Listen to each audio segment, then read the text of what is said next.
ደስ የሚያሳይ ነገር ልንገራችሁ። ቤተክርስቲያን ውስጥ በየቀኑ እየሄድን ለቀን አንዴም ቢሆን መሳለም አለብን። አባቶቻችን በአብነት ትምህርት ቤት ባህል ጉባኤ እንኳን ባይኖር ወንበር ባይኖር ትምህርት ባይኖር ተማሪዎች ሄደው ትምህርቱ የሚሰጥበት ቦታ ላይ ሰላም ለኪ ብለው አቡነ ዘበሰማያት አድርሰው እንዲሄዱ ስርዓተ ቤተክርስቲያን ያዛል። ይሄ የሆነበት ምክንያት ምንድነው? መንፈስ ቅዱስ ላመኑና ለተጠመቁ ክርስቲያኖች በየ40 ቀኑ ጸጋ ይጨምራል። መቼ አይታወቅም። እየሰማችሁ እኔ እውነት ነው የምነግራችሁ። አብረን አድገን የሆነ ጊዜ ድምፅ የሌለው ድምፅ ኖሮት አይቻልም። እየሰማችሁ ሲማር ትምህርት የማይገባው የሆነ ሰዓት እሳት ሆኖ ነው። ምን ሆኖ ነው የሚያስብል ለውጥ ይታያል። የሆነ ጊዜ የሆነ ሰው ድክመት ተቀይሮ በኃይል ተተክቶ ለምንድን ነው? መንፈስ ቅዱስ ደጅ ለሚጠኑ ሰዎች ሁልጊዜ ጸጋውን ምን ይላል? ይጨምራል። ስለዚህ በምንም ምክንያት የፈለገ በኃጢአት ውስጥ ብንሆን ሰው ሲታመም ከሆስፒታል አይቀርም አይደለም? ይቀራል። አይ በቃ ታመሜማ ሆስፒታል አልሄድም ምን ይባላል? እስቲ ሆስፒታል እንዴት ይላል? አይባልም። ስትታመም ነው። የፈለገ ብንረክስ ቤተክርስቲያን ደጅ ገብተን ሳንሳለም መዋል የለብን። ከ40 ቀን አንዱ ቀን ነው ያቀ ይደርሰናል። ሀብተ መንፈስ ቅዱስ ይታደለናል፣ ይጨመርልን።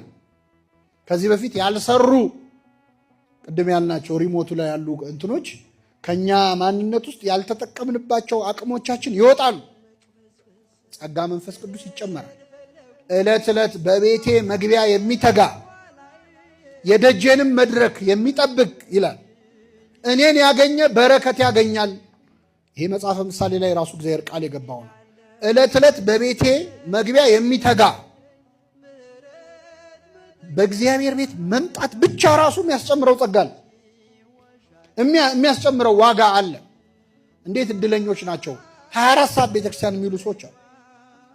በተለይ እኔ በጣም እቀናባቸው የአእምሮ ህመምተኞች ወይ በሆነ ችግር ምክንያት ከእግዚአብሔር ቤት ይበቃሉ። ታውቃላችሁ፣ ሳይታሰብ ይበቃሉ። ቅድስና ደረጃ ይደርሳል።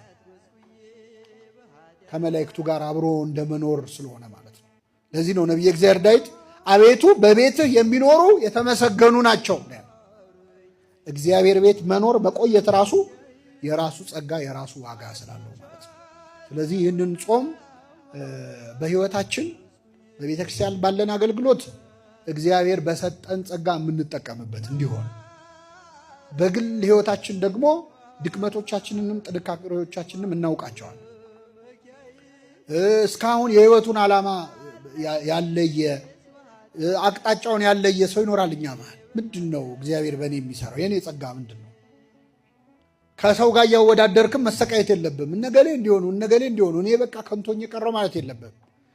ለነሱ የተሰጠው ለአንተ አልተሰጠም፣ ለአንተ የተሰጠውም ለነሱ አልተሰጣቸው።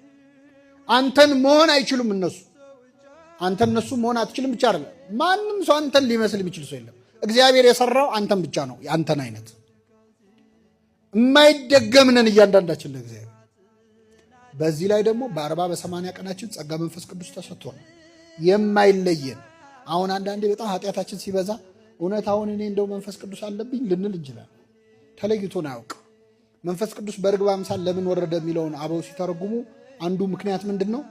ርግብ የፈለገ በድንጋይ ቢመቷት ምን ቢሏት ጎጆዋን እስካላፈረሱባት ከዛ አካባቢ አትርቅ። መንፈስ ቅዱስ እስካልካድነው ድረስ አይለየም።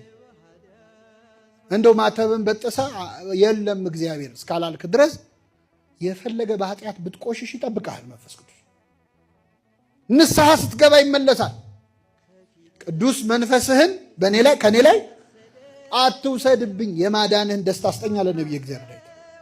መንፈስ ቅዱስ ከተወሰደ ነው ሰው ንስሐ ለመግባት የሚቸገር። ለዚህ ነው መንፈስ ቅዱስን የሰደበ ስርየት የለውም ማለት ንስሐ ያልገባ ነው ብሏል ቅዱስ ዮሐንስ አፈወርቅ። መንፈስ ቅዱስ ነው ለንስሐም የሚመራ። ኃጢአት ሰርተህም የምትሳቀቀው መንፈስ ቅዱስ ስላለብን። የኃጢአተኛነት ስሜት ይሰማችኋል? ከተሰማችሁ መንፈስ ቅዱስ ከእናንተ ጋር አለ ማለት ነው። መንፈስ ቅዱስ ሲርቅ ግን ኃጢአት በእኔ አልተጀመረ ትላለህ። ምን አዲስ ነገር አለው? ይሄ ምኑ ኃጢአት ነው ማለት ትጀምራለህ። እንደውም ኃጢአት የሚለውን ቃል መስማት ሁሉ አትፈልግም፣ ትጣላለህ ከሰው። መንፈስ ቅዱስ ካለ ግን ትጨነቃለህ፣ ትሳቀቃለህ። በሰራው ኃጢአት የሚወቅስህ አብሮ ስላለ ነው። መንፈስ ቅዱስ ሲርቅ ግን ከባድ ነው። ቅዱስ መንፈሱን ከኛ ላይ ይውሰድብን። ዳዊት ቅዱስ መንፈስህን ከኔ ላይ ምን አትበል አለ። አይቷላ ሳኦል መንፈስ ቅዱስ ሲርቀው ምን እንደሆነ በገና እየተመታለት። እኛ ሰው መዝሙር ለዘመረ ሰው ዝማሬ መላእክት እሱ ጦር ይወረውራል፣ ጦር ያስወረውራል። በገና ስትሰማ ያስጠላል፣ መዝሙር ስትሰማ ያስጠላል። መንፈስ ቅዱስ ከራቀ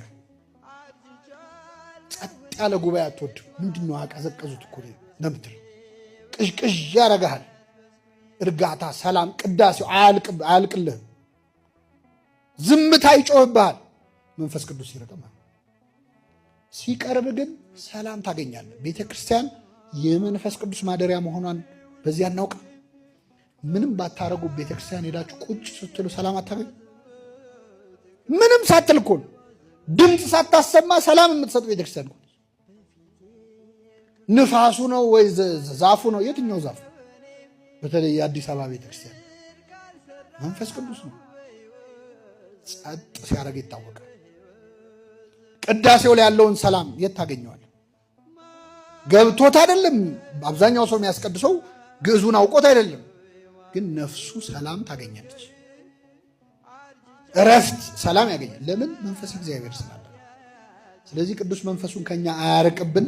ይህንን ጾም ሐዋርያት ጸጋቸውን ለማስጨመር ለመጠቀም እንደጾሙ እኛ ባለን ጸጋ ለነፍሳችን ድህነት ብንበቃ አድርገን የሰማነውን በልቡናችን ያሳድርብን።